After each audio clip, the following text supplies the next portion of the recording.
오늘 하나님께서 저희들에게 주시는 말씀은요, 신약 35쪽에 있는데요, 마태복음 21장 28절에서 32절까지 말씀입니다.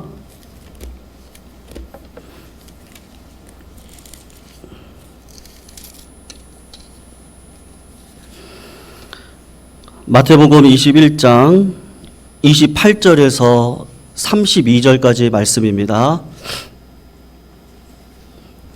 우리 같이 한 목소리로 천천히 한번 읽어보도록 하겠습니다. 읽겠습니다. 시작. 그러나 너희 생각에는 어떠하냐? 어떤 사람에게 두 아들이 있는데 맏아들에게 가서 이르되 예, 오늘 포도원에 가서 일하라 하니 대답하여 이르되 아버지가 가겠나이다 하더니 가지 아니하고 둘째 아들에게 가서 또 그와 같이 말하니 대답하여 이르되 실소이다 하였다가 그 후에 뉘우치고 갔으니 그 둘 중에 누가 아버지의 뜻대로 하였느냐? 이르되 둘째 아들이니이다. 예수께서 그들에게 이르시되 내가 진실로 너희에게 이르노니 세리들과 창녀들이 너희보다 먼저 하나님의 나라에 들어가리라. 요한이 의의 도로 너희에게 왔거늘 너희는 그를 믿지 아니하였으되 세리와 창녀는 믿었으며 너희는 이것을 보고도 끝내 뉘우쳐 믿지 아니하였도다. 아멘. 성도님들, 제가 아까 광고 시간에서 잠깐 말씀드렸는데 우리 교회가 3월 첫째 주일이 창립 32주년이 되는 주일입니다. 그래서 그날 설립 감사 예배를 저희들이 약식으로 잠깐 드리려고 하는데요. 코로나19로 인해서 여러 가지 행사를 할 수 있는 상황은 아니고 그래서 메시지 중심으로 그 32주년의 설립 기간을 생각하면서 우리가 은혜로 생각을 해보고 지나가려고 합니다. 여러분, 우리가 본당 로비를 교회 들어오시면서 보시면 내가 믿느냐? 그러면 하나님의 영광을 보리라 라고 하는 현수막이 있습니다. 우리 예광교회의 뜻이 무엇이죠? 오늘 설교 제목에도 제가 적어놨는데 시리즈로 3번 설교를 하려고 하는데요. 주께 영광 예광교회입니다. 우리가 믿음으로 살아가면 하나님의 영광을 볼 것이다. 그래서 예광교회로 분명히 지어졌을 텐데 우리가 어떤 교회로 서야 하나님께서 기뻐하시는 교회가 될 것인지를 32주년 설립 감사 예배를 앞두고 3주간 우리가 같이 말씀의 은혜를 나누면서 우리 교회의 터가 어디 위에 서야 되는지를 한번 살펴보는 시간을 갖도록 하겠습니다. 여러분, 오늘 예수님께서 하신 비유를 보면은 사람들은요, 이래저래 마음이 조금씩 찔립니다. 왜냐하면 마음은 있는데 행동으로 옮기지 못하는 그 첫 번째 아들을 보면서 나를 보고 말씀하시는 것 같고 결국은 할 건데 안 한다고 원망하고 불평을 하다가 결국은 하게 되는 그 둘째 아들의 모습을 보면서 마치 저를 보는 것처럼 그렇게 보여줍니다. 그래서 이 말씀을 보면서 찔리기도 하고 대부분의 사람들은 맞다. 내가 첫째 아들 같고 내가 둘째 아들 같다라는 생각을 할 수 있습니다. 그런데 주님이 말씀하신 이 비유가 그냥 기왕이면 좋게 말하고 말한 대로 행동하는 것이 좋겠다. 그렇게 우리가 결론을 내리면 주님께서 말씀하신 의도를 놓치는 비유다라고 할 수가 있습니다. 여러분, 사실 이 비유를 정직하게 보면 하나님을 만난다 산상수훈에서도 이야기를 하는데 정직하게 이 비유를 보면 사실은 내 마음속에 충격으로 다가와야 되는 부분들이 있습니다. 여러분, 이 비유를 충격적으로 이해하기 위해서 제가 저의 이야기를 훨씬 더 미화하고 과장해서 저를 한번 이렇게 소개를 한번 해보려고 합니다. 성도님, 저는 30살에 목사가 되겠다고 하는 사명을 하나님 앞에 받았습니다. 모태신앙으로 초등학교 시절에 주님을 영접을 하고 30살에 제가 하나님의 음성을 듣고 목사가 되겠다고 작정을 했는데 목사가 되겠다고 작정을 했을 때 저에게는 이런 마음이 단 하나도 없었습니다. 그것이 무엇이냐 하면 목사가 되면 돈을 많이 벌 수 있다든지, 목사가 되면 세상에서 존경을 받고 인정을 받을 수 있다든지, 목사가 되면 안정된 삶을 살 수 있을 것이라고 생각을 해서 목사가 되겠다고 작정하지 않았습니다. 그냥 좋은 목사가 되고 싶어서 오히려 삶이 어려우신 분들, 삶의 목적이 무엇인지 모르고 살아가는 사람들을 위해서 사는 것이 보람되고 의미 있겠다 싶어서 목사가 되었습니다. 좋은 목사가 되기 위해서 여러분, 저는 매일 아침 저녁마다 하나님 앞에 기도를 드리고 단 하루도 성경을 손에서 놓쳐본 적이 없습니다. 신학교를 졸업하고 제가 목사가 된 후에도 교인들을 돌보는 일에 있어서 제 몸을 아껴본 적이 없고, 사역에 관계된 일이면요 최선을 다해서 했습니다. 설교를 준비할 때도 마찬가지입니다. 적당히 설교하고 시간을 때우려고 하기보다는 한마디 한마디가 정말 제가 이해한 말, 그리고 제 진심에서 나온 말, 그리고 공부한 대로 하겠다는 최선을 다한 설교를 준비를 했습니다. 목사로서 사람들에게 욕을 먹는 목사가 되고 싶지 않아서 정말로 바르게 살려고 애를 쓴 것이죠. 그래서 이런 저를 많은 사람들이 보시고 유능하고 성실한 목사라고 칭찬을 해 주었습니다. 여러분, 어떻습니까? 제가 시작하면서 훨씬 과장이 되었다고 말씀을 드렸는데, 굳이 제가 아니더라도 이런 목사님 정도면 괜찮지 않겠습니까? 그런데 주님께서 이런 저를 보고 말씀하시기를 포도원에 가서 일을 하라고 했더니 제가 그랬다는 거예요. 예, 라고 이야기를 해놓고는 가지 않는 아들이 이찬영 너야. 그렇게 말씀을 하셨습니다. 이렇게 열심히 목회를 하고 이렇게 모든 일에 모든 사람들에게 본을 보이기 위해서 깨끗하게 성실하게 살았던 저를 보고 주님께서 말씀하시기를 너는 첫째 아들이고 얘라고 말을 해놓고 포도원에 가지 않는 아들이다 라고 말씀을 하신 거예요. 여러분, 도대체 목사로서 제가 뭘 잘못했습니까? 열심히 준비하고 열심히 살아가고 열심히 교회를 위해서 살았던 전데 너는 얘라고 말만 했지 행하지 않았다, 첫째 아들이라고 이야기를 하면 제가 얼마나 억울하겠어요. 그렇다면 여러분, 이 사람은 어떻다는 생각이 드시는지 한번 들어보세요. 이분은요 경건한 가정에서 출생했습니다. 집안에서는 어디에서나 성경을 볼 수 있고 항상 집안은 성경을 읽는 소리가 끊이지 않고 매일 기도하는 아버지의 모습을, 경건한 모습을 보면서 자랐습니다. 그리고 그런 아버지가 자랑스럽고 그런 가정의 분위기가 늘 자랑스러워서 나도 저렇게 경건하게 살아가야겠다, 저렇게 아버지가 살았더니 복을 누리는구나, 그런 마음이 들어서 어릴 적부터 한 번도 삐뚤리 마음을 먹거나 아니면 내 인생을 마음대로 즐겨보겠다고 한 번도 생각한 적이 없습니다. 그리고 13살이 되었을 때 예루살렘으로 부모님이 유학을 보내주셨어요. 랍비가 되게라고 하는 것이죠. 어린 나이지만 하나님을 사랑하는 마음이 특심해서 그 당시 최고의 석학이었던 가말리엘 문화에 들어가서 최고의 교육을 받았어요. 하나님의 말씀을 매일같이 묵상을 하고 하루 3번씩 기도하는 시간을 놓쳐본 적이 없습니다. 누가 봐도 성실하고 누가 봐도 깨끗하고 누가 봐도 하나님을 향한 믿음의 마음을 가지고 있습니다. 율법에 금한 음식은 누가 보든지 먹지 않아요. 먹어본 적도 없고 안식일을 범한 적도 없고 철저하게 율법을 지켰습니다. 그렇다고 그렇게 지킨 이유가 내가 최고의 지도자가 한번 돼보겠다, 그런 마음도 아니었습니다. 내가 이렇게 해서 모든 사람 앞에서 인정을 받겠다는 것보다는 이것이 내가 생각할 때는 하나님 앞에 최선의 삶이고 그래서 성실하게 살았던 것이죠. 그러니까 누가 봐도 성실하고 누가 봐도 흠이 없는 사람입니다. 여러분, 이분이 누구죠? 누구시죠? 가말리엘 문화에서 열심히 삶을 살았던 사람이 누굽니까? 사도 바울입니다. 그런데 예수님께서 이 사도 바울 보고 똑같이 이야기하는 거야. 너는 얘라고 얘기를 했는데 내가 볼 때는 포도원에 결국에 들어가지 않는 첫째 아들하고 똑같다. 그렇게 말씀을 하시는 것이죠.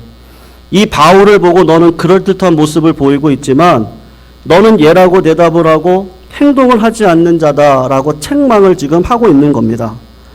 바로 여러분, 바울이 그런 책망을 받았고 저도 똑같고요.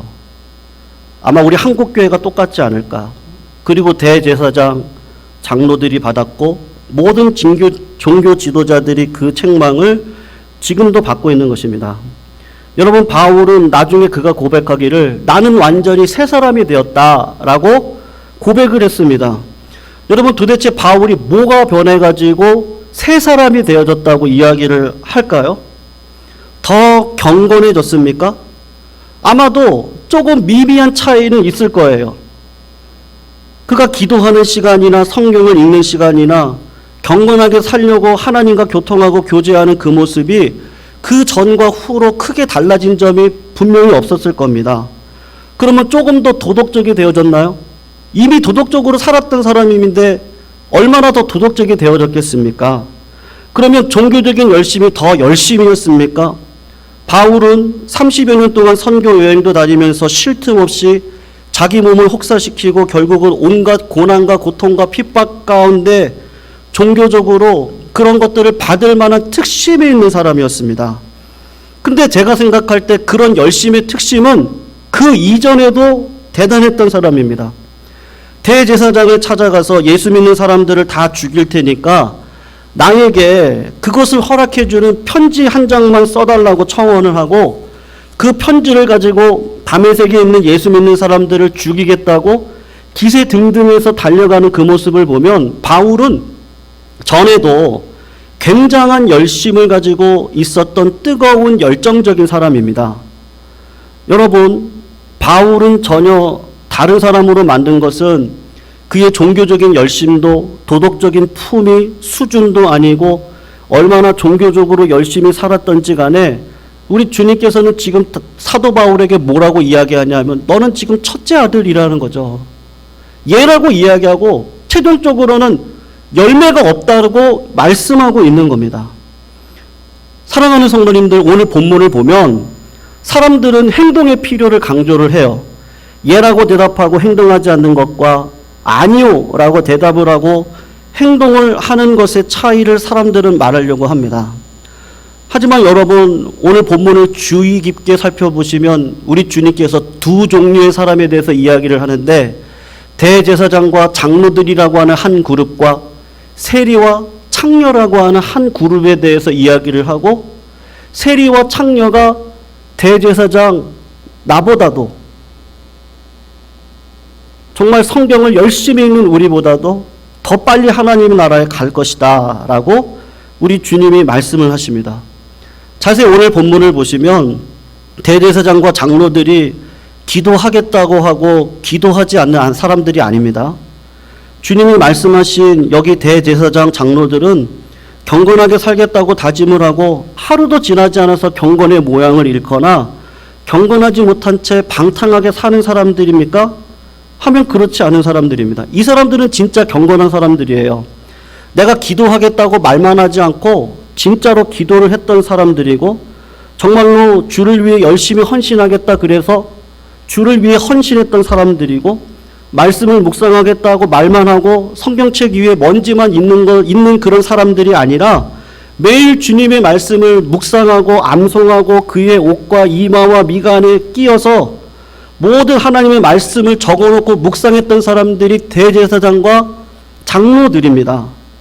그리고 그 당시 세리나 창녀들은 아무렇게 살겠다고 하고 경건하게 살았던 사람들이 아니고 그냥 진짜로 방탕하게 살았던 사람들입니다. 여러분, 여기 대제사장이나 장로들은 인간의 눈으로 외모로 보면 진짜 경건했던 사람들이고 의로웠던 사람들이고 창녀와 세리들은 정말로 이유가 어떻든지 간에 죄를 짓고 그 죄를 즐기면서 살았던 사람들입니다. 근데 주님은 지금 거꾸로 이야기를 하시는 거예요. 세리와 창녀는 천국에 들어갈 것이고 포도원에 들어간 사람일 것이고 대제사장과 장로들은 예라고 말을 하고 포도원에 가지 않는 사람들이다라고 지금 주님이 말씀을 하시는 겁니다. 여러분, 이들의 차이가 무엇이죠? 성도님들 무엇입니까? 예수님입니다. 예수님. 예수님을 기다린다고 하고 예수님을 만났는데 예수님을 영접하지 않는 사람, 그리고 먹고 사는 게 힘들어서 예수님에게 관심도 없이 살았는데 예수님을 만나고 그 예수님을 영접한 사람의 차이입니다. 즉 주님께서 이 비유를 통해서 말씀하시는 것은요, 위선의 문제가 아니고 불신의 문제를 가지고 지금 이해를 하고 있는 것이죠. 사랑하는 성도들, 오늘 이 비유를 보면서 한번 스스로 생각을 해보세요. 내가 첫째 아들이에요? 아니면 둘째 아들이에요? 우리 성도님들은 어떤 생각이 드세요? 자신이 포도원을 가겠다고 하고 가지 않는 첫 번째 아들이라고 생각을 합니까? 예, 그럴 수도 있을 것 같아요. 위선적이고 우유부단하고 항상 마음에는 있는데 행동으로 옮기지 못하는 내 자신의 모습을 생각하면 첫 번째 아들이 아닐까라는 생각을 합니다. 이제 겨우 2021년도 한 달 반이 지나가는데 새해 결심은 다 잊어버리고 주일의 감격과 결심, 그것들이 월요일날 하루도 이어가지 못하는 내 모습을 보면서 아, 그래, 첫째 아들 아닐까? 라는 생각을 우리가 할 수가 있는 것이죠. 근데 여러분, 저는 감히 이렇게 이야기를 하는데 여러분들은요, 저와 여러분들은 둘째 아들입니다. 믿으십니까? 안 믿으시나 보네요. 믿으십니까? 아, 더 작아요. 제가 크게 한번 아멘을 해주세요. 둘째 아들인 걸 믿으십니까? 네, 우린 둘째 아들입니다. 왜냐하면 말보다 행동이 우선하기 때문이 아닙니다. 한 번 예라고 했으면 예를 지키는 사람이거나 마음은 그렇지 않아서 항상 실천하기 때문에 둘째라고 말씀드리는 게 아닙니다. 여러분, 저의 마음 가운데 정직하게 제가 목회하는 이유는 저의 잘남을 증거하고 싶어서 목회하지 않습니다. 제가 얼마나 성실했는지 아세요? 제가 얼마나 교회를 사랑했는지 압니까? 내가 얼마나 헌신 봉사를 하는지 알아요? 내가 얼마나 기도를 많이 하는지 압니까? 그래서 하나님께서 우리 교회를요, 10,000명, 20,000명 모이는 교회가 되게 하겠다고 하는 마음으로 목회하지 않습니다. 물론 내 마음속에 자랑하고 싶은 마음이 있습니다. 내가 얼마나 성실히, 내가 얼마나 뜨겁게, 얼마나 유능하게 목회를 하는지 자랑하고 싶은데 그럼에도 불구하고 그 모든 것들이 하나님 앞에 충성되지 못할 것 같아서 그것이 주님을 기쁘게 하는 올무가 될 수 있을 것을 알기 때문에 부끄러운 마음으로 다시 주님께 돌아와서 처음에는 원망과 불평이었는데 아니요! 라고 그랬는데 하나님, 나도 살아야죠. 그랬는데 기도를 하고 말씀을 읽고 성령 하나님께서 나에게 주시는 말씀은 그거 아니고 누구를 높여야 되냐? 예수님 높여야 되는 거 아니냐고. 교회에 누가 주인이냐? 예수님이 교회의 머리가 되시고 이 교회의 주인이 되기를 원하는 간절한 마음을 가지고 우리 교회가 교회다운 교회, 누가 봐도 하나님께서 기뻐하시는 교회, 그것들이 마음에 더 용솟은 칩니다. 우리 성도님들, 우리 교회가 힘들고 어려운 과정을 지난 32년 동안 얼마나 많이 지나왔습니까? 그런데도 성도님들 왜 안 떠나셨어요? 제가 떠나라는 거 아니에요? 아시죠? 왜 뿌리로 그 힘들고 어려운 세월을 눈물로 지내오셨습니까? 그래도 내가 섬기는 교회가 가정이고 이 가정과 같은 교회가, 피부치 같은 교회가요, 그래도 잘 되기를 원하는 마음이 그래도 우리 가운데 있어. 네, 부족해요. 실수도 있었어요. 이게 진짜 교회인가 잘 모를 때도 있었어요. 그런데 사랑하는 마음으로 교회를 우리가 섬겨온 것이죠.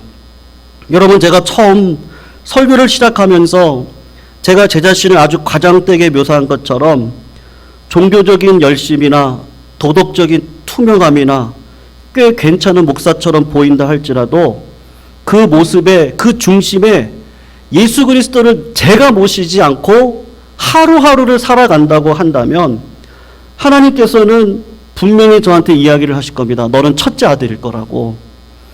그런데 제가 얼마나 아무것도 아닌 것을 알아서 어떻게든지 하나님의 뜻을 구하고 그 하나님의 뜻이 교회를 통해서 어떻게 이루어지는지를 알기 원하여 날마다 말씀과 기도에 정직한 자로 날마다 서서 하나님 앞에 기도하는, 그냥 제 목표는 목회 성공이 아닌 거예요.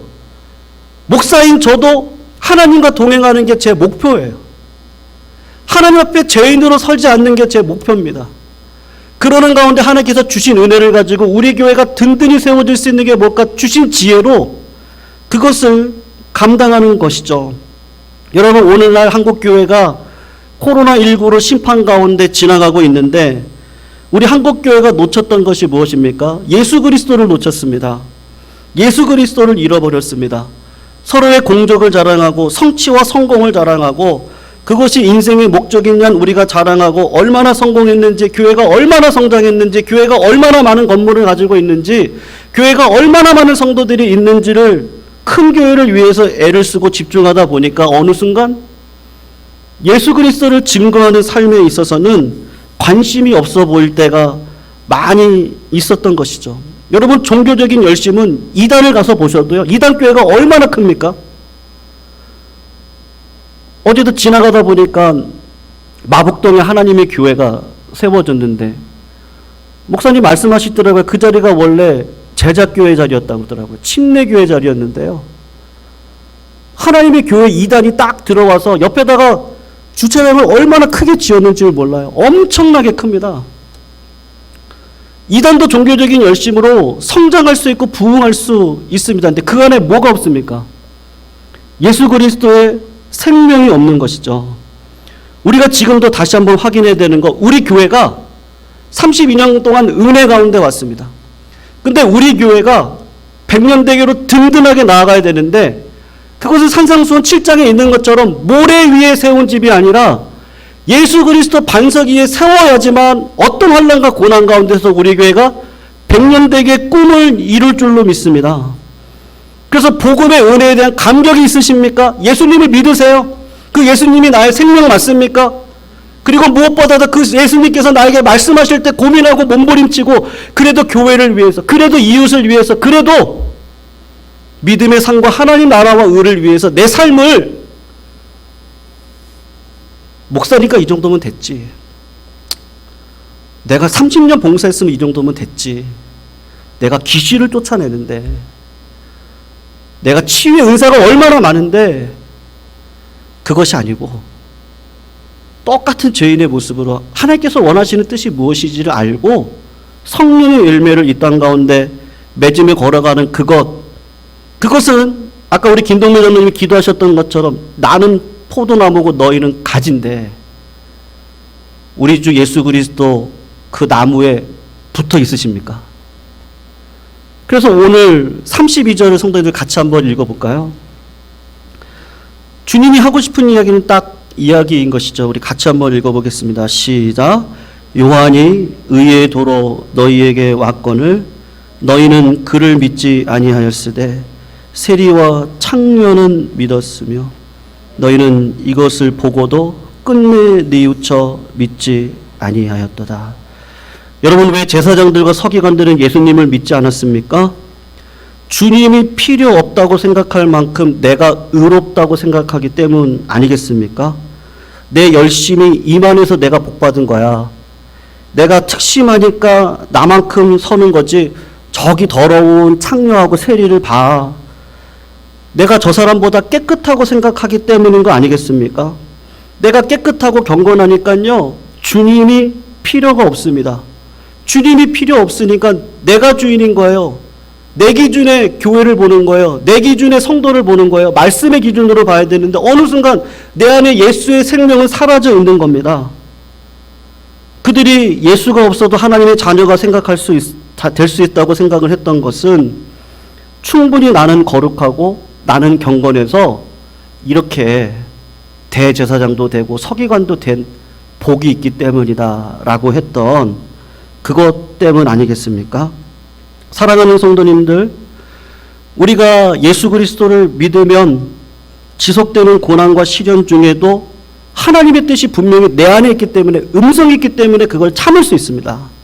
아무리 풍족한 삶을 살아도 교만하지 않을 수 있는 건요, 하나님께서 나에게 주신 분명한 그 생명이 있고 그것으로 하나님의 뜻을 이뤄가는 삶을 나에게 주신 걸 분명히 알기 때문에 그런 것이죠. 그러니까 내가 의로워서 사는 게 아닙니다. 우리 주님의 영광을 위해서 살아갑니다. 진짜 우리 예관교회죠. 주께 영광. 내가 믿느냐? 그러면 우리 주님의 영광을 볼 것이다. 믿으십니까? 그 예수 그리스도를 믿음으로 하나님의 영광을 드러내는 그 삶을 우리 교회가 감당해야 되는데, 그것은 예수님과 동행하는 열망도 없이 그냥 괜찮은 목사, 괜찮은 성도, 그리고 잘 나가는 목사가 되려고 하는 그 열심 때문이 아니고요. 우리의 부족함과 연약함에도 불구하고 하나님이 아니면 우리의 한계와 우리 죄를 뛰어넘을 수 없다는 것을 알고 우리 주님 없이는 살 수 없습니다.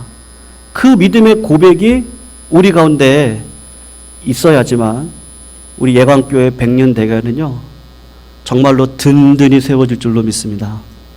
우리 교회에 앞으로 힘든 일이 없겠습니까? 근데 우리 교회가 지금의 코로나19의 어려운 가운데서도 그래도 지켜주신 은혜는 제가 생각할 때 우리 성도님들이 둘째 아드님들이시거든요.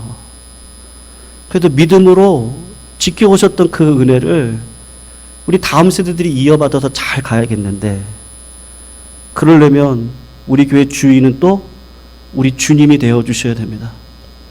그래서 성도님들, 저는 진짜 소원이 있어요. 그게 뭐냐면요, 우리 성도님들이 기도하시는 아버지 어머니가 다 되셨으면 좋겠습니다. 그래서 하나님의 음성을 다 듣고 하나님과 몸부림치고 내가 하나님께서 원하시는 삶이 무엇인지, 목사가 아무리 이야기를 해도 사람은 안 바뀌어요. 설교로 바뀌는 게 아닙니다. 하나님의 임재가 있어야 되거든요. 그래서 제가 올 초에 특별 새벽 기도를 하면서 하나님의 임재에 대해서 말씀을 드린 건데, 하나님께서 나에게 말씀하셔야 되거든요. 그러니까 양은 목자의 음성을 듣습니다. 그러니까 진짜 제가 원하는 건 성도님들께서 하나님의 음성을 다 들으셨으면 좋겠어요. 다 들으셔야 돼요. 그리고 상황은 다 틀려요. 어떤 분은 가난한 자리에서, 어떤 분은 몸이 약한 자리에서, 어떤 분은 몸이 강건한 자리에서, 어떤 분은 풍족한 자리에 다 있어요. 근데 똑같은 고백입니다. 누구든지 똑같은 고백이에요. 풍족에 처할 줄도 알고 비천에 처할 줄도 알아요. 내게 능력 주신 자에서 내가 모든 것을 할 수 있다는 걸 알고 이게 내 사명인 걸 알아요. 그래서 어떤 자리에서도 우리는 단단해요. 뚫고 일어갈 수 있어요. 왜냐하면 내 안에 예수의 생명이 있거든요. 우리는 실수합니다. 우리는 때로 넣어버릴 때도 있어요. 근데 이게 아니지. 우린 둘째 아들이에요. 이건 아니다. 자, 교회를 위해서, 하나님 나라를 위해서, 내가 이렇게 하면 안 되지. 하나님 회개의 마음을 주시더라고요. 그리고 교회를 끌어가게 하십니다. 그런 백성들이 삶을 살아가면서 흘려보내는 삶을 사시고 십자가를 자랑하는 삶을 사시는데 왜 옆에 있는 분들이 안 살아나겠습니까? 하나님께서 반드시 우리 성도님을 통해서 살아나는 역사를 반드시 허락해 주실 줄로 믿습니다.